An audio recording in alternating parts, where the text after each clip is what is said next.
అన్నా ఇప్పుడు ఎవరు అందరితో మాట్లాడుతాం. మీడియా మిత్రులందరికీ నా నమస్కారం. ఈరోజు ఆంధ్ర రాష్ట్ర ప్రజలు తెలుగుదేశం, జనసేన, భారతీయ జనతా పార్టీ పైన పవిత్రమైన బాధ్యత పెట్టారు.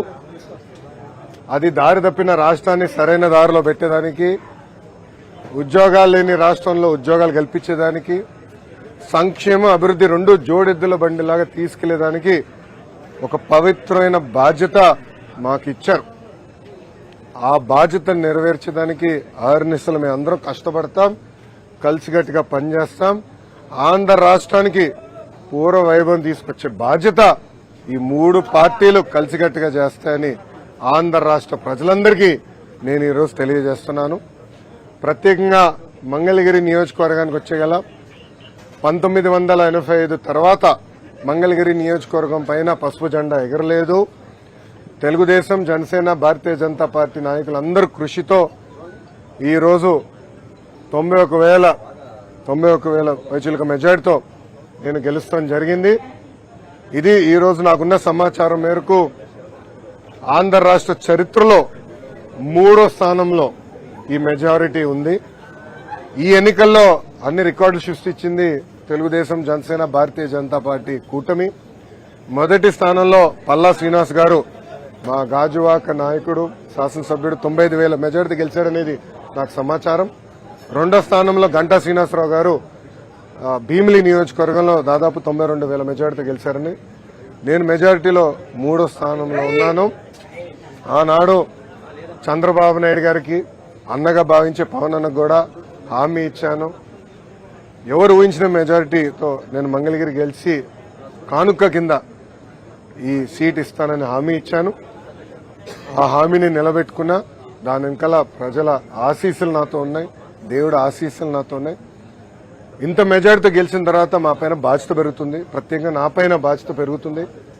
మంగళగిరి ప్రజలకి నేను అనేక హామీలు ఇస్తాం కూడా జరిగింది. గత 5 సంవత్సరాలుగా వాళ్ళకి అనేక సంక్షేమ అభివృద్ధి కార్యక్రమాలు చేస్తాం కూడా జరిగింది. వచ్చే 5 సంవత్సరాలు వాళ్ళకి అనేక పనులు చేయాలి, ఇచ్చిన హామీలు నిలబెట్టుకోవాలి. ఒక ఆదర్శ నియోజకవర్గంగా మంగళగిరిని తీర్చిదిద్దే బాధ్యత ఇప్పుడు ఎమ్మెల్యేగా మంగళగిరి ప్రజల కోసం లోకేష్ చేస్తాడని ఈ మీడియా సమావేశంగా మంగళగిరి ప్రజలందరికీ తెలియజేస్తున్నాను.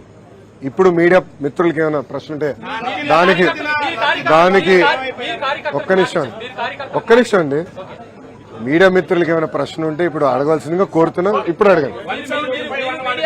కార్యకర్తలకు మాట ఇచ్చారు, మిమ్మల్ని ఇబ్బంది పెట్టిన వాళ్ళ పేర్లన్నీ కూడా ఒక బుక్ లో రాసామన్నారు. ఆ బుక్ లో ఉన్న పేర్లు పనికి కల్పించబోతున్నారా? అంటే వాళ్ళు న్యాయం చేసే దిశగా లేకపోతే నేను మళ్ళీ చాలా స్పష్టంగా చెప్తాను. నా యువగలం పాదయాత్రలో స్పష్టంగా ప్రజలకి, కార్యకర్తలకు నేను హామీ ఇచ్చాను. ఏ అధికారులు, వైకాపా నాయకులైతే చట్టాన్ని ఉల్లంఘించి ప్రజల్ని, తెలుగుదేశం పార్టీ కార్యకర్తలు ఇబ్బంది పెట్టారో వాళ్ళపైన ఎంక్వైరీ చేస్తాం. అధికారులకు సంబంధించిన విధంగా జ్యుడిషియల్ ఎంక్వైరీ చేస్తాం. ఎంక్వైరీ నివేదిక మేరకు సర్వీస్ నుంచి డిస్మిస్ చేసి జైలుకు పంపించేదాన్ని కూడా నేను వెనకాడను అని ఆనాడు ప్రజలకి చెప్పా, కార్యకర్తలకు చెప్పా. అది ప్రజలు ఒప్పుకున్నారు. అందుకే ఈరోజు ఎప్పుడు లేని విధంగా మనకు మ్యాండేట్ వచ్చింది. తప్పనిసరిగా ఇచ్చిన మాట, ఇచ్చిన హామీ నేను నిలబెట్టుకుంటాను అండి.